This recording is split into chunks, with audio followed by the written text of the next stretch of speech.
এলাকায় মতিউর নামের এক জেলে বাস করত। মতিউর নদীতে মাছ ধরে তার সংসার চালাতো। মতিউরের সংসারে তার বউ, এক ছেলে আর এক মেয়ে ছিল।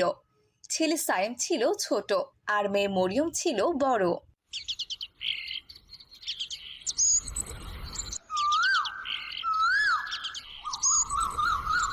মা মরিয়ম, তোমার বাবাকে ডেকে নিয়ে আসো তো, আজকে মাছ ধরতে যাবে না? এত বেলা হয়ে গেছে, এখনো ঘুম থেকে ওঠেনি। আচ্ছা ঠিক আছে মা, আমি এক্ষুনি যাচ্ছি। বাবা, বাবা ওঠেন, বেলা যে অনেক হয়ে গেছে, আজকে মাছ ধরতে যাবেন না? হ মা, মাছ ধরতে তো যাইতেই হইব। আচ্ছা ঠিক আছে মা, তুমি যাও, আমি উঠতাছি। এরপর মরিয়ম সেখান থেকে চলে গেল, আর মতিউর ঘুম থেকে উঠে হাত মুখ ধুয়ে খাবার খেতে এলো। কি গো, আজ আপনার ঘুম থেকে উঠতে এত দেরি হলো যে? আর কইও না, অনেক রাতে আইসে হইছি, আবার ফজরে উঠছিলাম নামাজ পড়তে, নামাজ পড়া আবারও হইছি, এজন্য একটু বেশি ঘুমাইছি। মাছ ধরতে যাইতে তো একটু দেরি হইয়া গেল, তাই তাড়াতাড়ি একটু খাইতে দাও।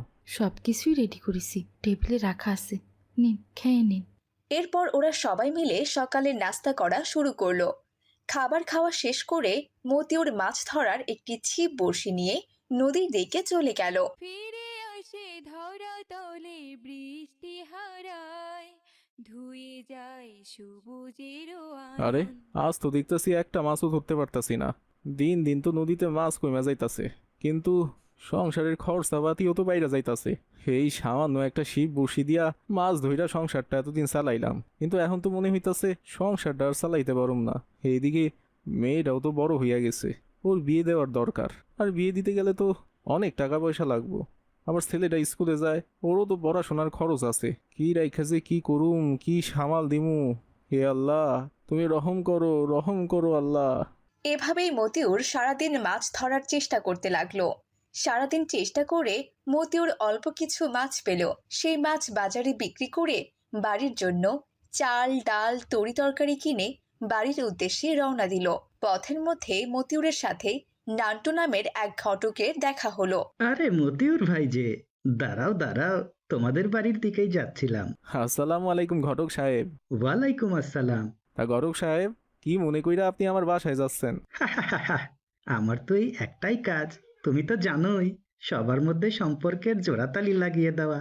বলছিলাম কি মতিউর ভাই, তোমার তো একটা মেয়ে আছে, ওকে আমি দেখেছি। মাশাআল্লাহ, রূপে গুণে একদম অনন্য। আমার খোঁজে একটা ভালো ছেলে আছে ভাই, এমন মেয়েকেই সে বিয়ে করতে চায়। তুমি যদি আপত্তি না করো মতিউর ভাই, আমি ওদের দুজনের চার হাত এক করে দিতে চাই। কন কি ঘটক সাহেব, আপনি তো উত্তম প্রস্তাব দিয়েছেন। মাইয়া যেহেতু আছে আর বড় হইছে, মেয়েটারে তো বিয়া দিতেই হইব। তা খরচাপাতি কেমন হইব ভাই? আরে মতিউর ভাই, মেয়ের বাবা হয়েছে, বিয়ের খরচাপাতি সম্পর্কে কিছু জানো না? মেয়েকে ভালোভাবে বিয়ে দিতে হলে খরচাপাতি একটু তো হবেই। তবে ছেলেটা অনেক ভালো, অত বেশি টাকা পয়সা হয়তো বা ছেলে যৌতুক চাবে না। তবে তুমি যদি রাজি থাকো মতিউর ভাই, আমি ছেলের সঙ্গে কথা বলে দেখতে পারি। ঠিক আছে ঘটক সাহেব, আপনি কথা কন, যদি সাধ্যের মধ্যে হয় তাইলে আমি অবশ্যই আমার মেয়েটার বিয়ে দিমু। আলহামদুলিল্লাহ, আলহামদুলিল্লাহ, এ তো খুবই খুশির সংবাদ ভাই। তা ভাই, আমাকে কিছু টাকা পয়সা দাও। বুঝোই তো, মেয়ের বাড়ি আর ছেলের বাড়ি দৌড়াদৌড়ি করতে কিছু টাকা পয়সার দরকার হয়।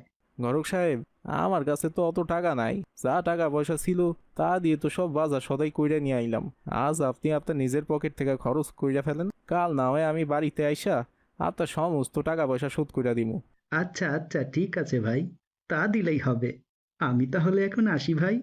দোয়া করো ভাই, আমি যেন তোমার মেয়ের শুভ বিবাহটা সহি সালামতে সম্পন্ন করে দিতে পারি। ফিয়া মানিল্লাহ। এরপর ঘটক সেখান থেকে চলে গেল, আর এইদিকে মতিউর বাজার সদাই নিয়ে বাড়িতে চলে এলো। আসসালামু আলাইকুম বাবা, আপনি এসে গেছেন? হ বাবা সাহেব, কিছু কি কইবা বাবা? হ্যাঁ বাবা, আমার কাল স্কুলের বেতন দিতে হবে, কিছু টাকার দরকার ছিল। আপনার কাছে কি টাকা আছে বাবা? না বাবা সাহেব, এখন তো নাই, তবে আমি ব্যবস্থা কইরা ফেলবো। তা এখন তোমার কত টাকা লাগবো বাবা? বাবা, কালকেই তো লাগবে, কাল স্কুলের ফি দেওয়ার লাস্ট ডেট। কাল যদি টাকা না দেই তাহলে আমায় পরীক্ষা দিতে দিবে না বাবা। আচ্ছা ঠিক আছে বাবা, কাল আমি ম্যানেজ করুম। এভাবেই দিন গড়িয়ে রাত হয়ে গেল। রাতের বেলা তারা সবাই খাবার খেতে বসলো। খাবার খেতে খেতে মতিউর সবাইকে বলল, শোনো সবাই, আমার মেয়ে মরিয়মের বিয়ে দিতে চাই। ওর তো বয়স 18 হইয়া গেছে। এই বয়সেই মেয়েদের বিয়া দেওয়া ভালো। আর তাছাড়া তো আমি ওদের দুই ভাই বোনকে একসাথে পড়াশোনা করাইতে পারুম না। বিয়ে দিতে তো অনেক খরচ, আপনি অত টাকা কোথায় পাবেন? রহিমা, আমি মাছ বিক্রি কইরা কিছু টাকা জমাইছিলাম। সেদিন হিসাব কইরা দেখলাম প্রায় 1 লাখ টাকার মতো জমছে। টাকাটা আমি আমার মেয়ে মরিয়মের জন্যই রাইখা দিছি। ওই টাকাটাই ওর বিয়েতে খরচ করুম। কিন্তু মাত্র 1 লাখ টাকা দিয়ে কি বিয়ে বাড়ি হবে? আমার তো মনে হয় না হবে না। শুনো রহিমা, আজ নান্টু ঘটকের সাথে দেখা হয়েছিল। ঘটক নিজে থেকে কইলো ওর কাছে নাকি একটা ভালো পোলা আছে। আমাদের মাইয়া মরিয়মকে দেখা পছন্দ করবো। তো আমি ঘটকরে কইলাম ছেলেটার সাথে কথা কইতে। ছেলেটা নাকি ধার্মিক আছে, কিন্তু ওর তেমন টাকা পয়সার প্রয়োজন নাই। ঘটক গিয়েছে তার সাথে কথা কইতে। যদি কথা কাজে মিলে যায় তাইলে আমি বিয়ের ব্যবস্থা করুম। মা মরিয়ম, তুমি কি কও? আমি আর কি বলবো বাবা, আপনারা যা ভালো মনে করেন সেটাই করেন। এভাবে সেই রাতটি কেটে গেল। পরদিন সকালবেলা ঘটক মতিউরের বাড়িতে এলো। মতিউর ভাই, বাড়িতে আছো? অনেক সুন্দর সংবাদ নিয়ে এসেছি ভাই, বাহিরে এসো ভাই। ফিরে আসে ধরা তলে আসসালামু আলাইকুম ঘটক সাহেব, কেমন আছেন? ওয়ালাইকুম আসসালাম। আলহামদুলিল্লাহ, আল্লাহ তাআলা ভালো রেখেছেন মতিউর ভাই। তোমার মেয়ের বিয়ের সব কাজ ওকে করে ফেলেছি। ছেলে আমার কাছে তোমার মেয়ের বর্ণনা শুনেই রাজি হয়ে গিয়েছে। ওরা আর দেখা সাক্ষাৎ করতে চায় না, একদম আগামী শুক্রবারেই বিয়ে করে বউকে ঘরে নিয়ে যেতে চায়। কিন্তু ঘটক সাহেব, আপনি না কইছিলেন কিছু খরচাপাতি হইব? মানে ছেলেরা কি কোনো যৌতুক টৌতুক দাবি করবো? আরে না ভাই, তোমার মেয়ের কপালটা সত্যিই অনেক ভালো। ছেলে বিনা যৌতুকেই বিয়ে করতে রাজি হয়ে গেছে, এমনকি সে মেয়েকেই দেখতে চায় না।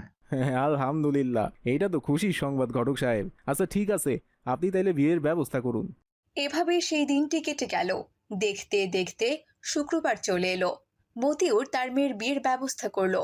এদিকে বরপক্ষ গাড়ি নিয়ে কনে নিতে চলে এলো। আসসালামু আলাইকুম বিআই সাহেব, কেমন আছেন আপনারা? ওয়ালাইকুম আসসালাম। আলহামদুলিল্লাহ, আমরা সবাই ভালো আছি। তা আপনি কেমন আছেন বিআই সাহেব? দুই বেয়াইকে খুব মানিয়েছে মতিউর ভাই। তুমি একটু এদিকে আসো। কি ব্যাপার ঘটক সাহেব, সাইডে ডাকলেন যে? ডাকলাম কি আর সাধে ভাই, বিয়ের তো ব্যবস্থা করে ফেললাম, তা আমার ফিসটা কোথায়? এখনো তো পেলাম না ভাই। আরে ঘটক সাহেব, এই নিয়ে আপনি কোনো চিন্তা করবেন না। আপনার টাকার ব্যবস্থা আমি কইরা রাখছি। এই নিন, এখানে 10,000 টাকা আছে। আপনি আমার মেয়ের যৌতুক ছাড়া বিয়ের ব্যবস্থা কইরা দিছেন। আপনার কাছে আমি চিরজীবন ঋণী হইয়া থাকবো। টাকাটা রাইখা দেন ভাই। এই প্রথম একটা বিয়েতে আমি 10,000 টাকা ফিস পেলাম। সবাই তো 2-3 হাজার টাকার বেশি দিতে চায় না। আচ্ছা ভাই, তুমি একটু এদিকটা সামলাও, আমি একটু বাহির। কথা বলে ঘটক টাকা নিয়ে সেখান থেকে চলে গেল। এইদিকে একটু পরে কাজী সাহেব চলে এলো। দাঁড়ান কাজী সাহেব, ঘটক কোথায়? ঘটক তো বলেছিল বিয়ে পড়ানোর আগেই আমার ছেলেকে 2 লাখ টাকার একটা গাড়ি দেওয়া হবে, কিন্তু এখানে তো কোনো গাড়ি দেখতে পাচ্ছি না। এই কি বিআই সাহেব, এ আপনি কি কইতাছেন? ঘটক তো কইলো আপনারা নাকি কোনো যৌতুক নেবেন না। এজন্যই তো আমি আমার মেয়ের বিয়ে দিতে রাজি হইছি। যৌতুক নিব না মানে? ছেলেকে কি মাগনা মাগনা বিয়ে করাবো? ওই বজ্জাত ঘটকের বাচ্চা ঘটক কোথায় গেল? ও নিজে মুখে বলেছিল আমার ছেলেকে 2 লাখ টাকার গাড়ি দেওয়া হবে। বেটা ঘটক আমাদের ফাঁদে ফেলে পালিয়ে গেছে। এরপর সবাই নান্টু ঘটকের খোঁজ করতে লাগলো, কিন্তু বজ্জাত নান্টু ঘটক কৌশলে সেখান থেকে পালিয়ে গেছে। বিয়ে বাড়িতে একটা হট্টগোল লেগে গেল। না না না, কিছুতেই আমি আমার ছেলেকে যৌতুক ছাড়া বিয়ে করাবো না। বিআই সাহেব, এমন কথা কইবেন না। আমার মাইয়ার জীবনটা নষ্ট হয়ে যাইব। আমি গরিব মানুষ, অত টাকা কোথায় পামু কন? টাকার জোগাড় না করতে পারলে বিয়েও হবে না। এই চলো সবাই, চল বাবা, তোর বিয়ে করা লাগবে না। এই চলো সবাই। দাঁড়ান বাবা, এ আপনি কি বলছেন? আমার যৌতুকের কোনো দরকার নেই, আমি এই মেয়েকেই বিয়ে করব। এ তুই কি বলছিস বাবা? যৌতুক ছাড়া বিয়ে করবি? আমি কিন্তু ওই বউকে কখনোই মেনে নিব না। হ্যাঁ বাবা, আমি ঠিক কথাই বলেছি, আমার গাড়ির কোনো দরকার নেই। কাজী সাহেব, আপনি বিয়ে পড়ান। তারপর কাজী বিয়ে পড়িয়ে দিল, আর মরিয়ম শ্বশুর বাড়িতে চলে গেল। প্রথম প্রথম মতিউর মনে করেছিল তার মেয়ে হয়তো সুখে থাকবে না, কারণ সে তার জামাইকে যৌতুক দিতে পারেনি।